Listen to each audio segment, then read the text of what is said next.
the next step is downloading applications, and Yeah. with that, that suddenly sort of makes it very specific to it cuts a lot of people out. Yeah, it 'Cause- reduces the yeah, accessibility a bit, doesn't it? exactly. Because you've got to have someone that's got the capability and having a sort of half decent computer at home. Yeah. So I guess that's like the next level. So Mhm. downloading something. Um, you don't necessarily need a VR headset again. You can still go into this sort of experience where Uh-huh. you're on the desktop, moving around like Mhm. this. Um, but obviously, the the good thing about sort of downloading an application is that you're going to get that higher fidelity experience.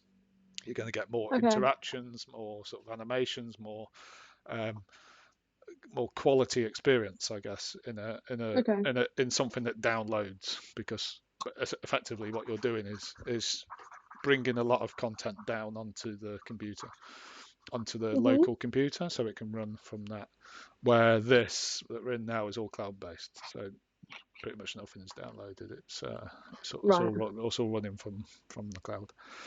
Mhm. So and then with that, obviously you can then connect with uh, Oculus Rift headsets, which are kind of plugged in tethered headsets that you Okay. plug into a VR computer, and then again your quality of experience is much better. Okay. And then you've got HTC Vive headsets as well, which is really high quality. So what you're doing is some galleries are exploring that, um, Okay. but there is, like I say, that sort of limitation.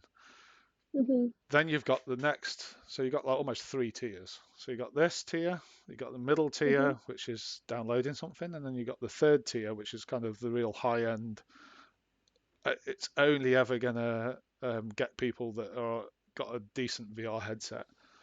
Yeah. So you've got galleries doing that sort of stuff where they've gone for the sort of prime, full on, um, the best experience you could ever get in a HTC Uh-huh. Vive headset with the best quality, best resolution. Mhm. But you need a powerful VR computer. You need a powerful VR headset um, in order to experience that. You can experience it at home, or you could experience it in the gallery, I guess.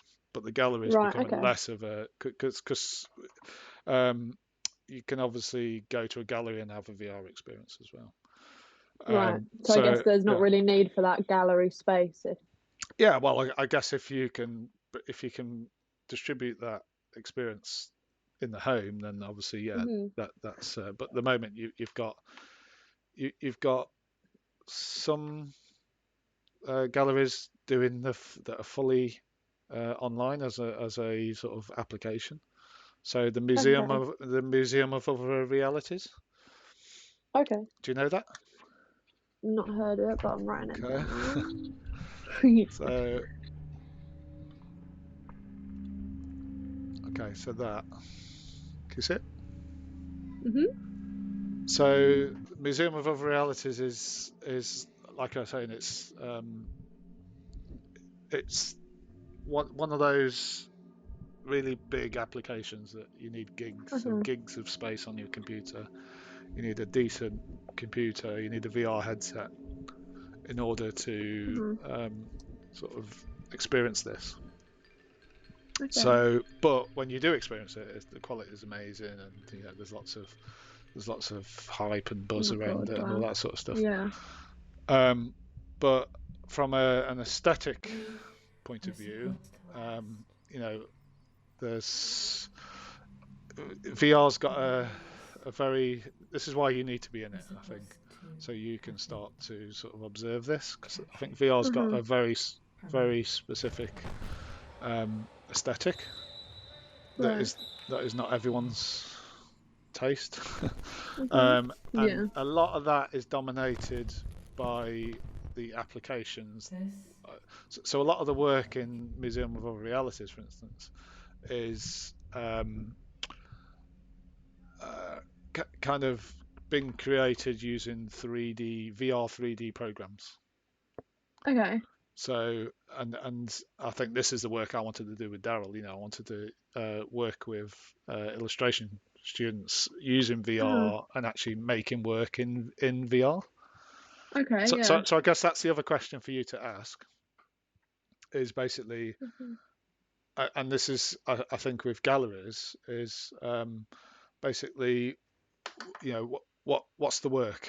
Is the work been has the work been specifically made for an art gallery and then it's been sort of retrofit into a virtual space, or Yeah. has the work, as with the Museum of Realities, most of that work is really, you know, been built for immersive experience.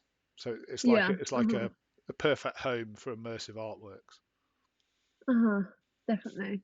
So I think sometimes, especially with the stuff you were saying earlier, where you can just plant stuff on walls of a gallery, I think you kind of lose the whole VR experience, you know, like Yeah, things like that museum you just showed, that I think that's more what it's about kind of thing. yeah, Like the deeper it's getting, the more interesting it's getting. definitely. Yeah, you've got other galleries that are basically that are exploring VR as a medium. Uh-huh. Um, and I guess, you know, that's quite interesting as well, because galleries are starting to ask the question, you know, what is, I guess this is another whole area to explore is, you know, how do you package a sort of VR piece artwork? Hmm. How do you, I guess, how do you show it, and then Yeah. how do you then um, consign that artwork so it becomes a commercial piece of art that can be sold in the art Yeah. market, Uh-huh. because Because essentially then I that, guess how do you sell it? yeah, How do exactly, you ensure that one person gets that thing, I guess. exactly. Mm, that's interesting. Okay, can you see that? Uh-huh.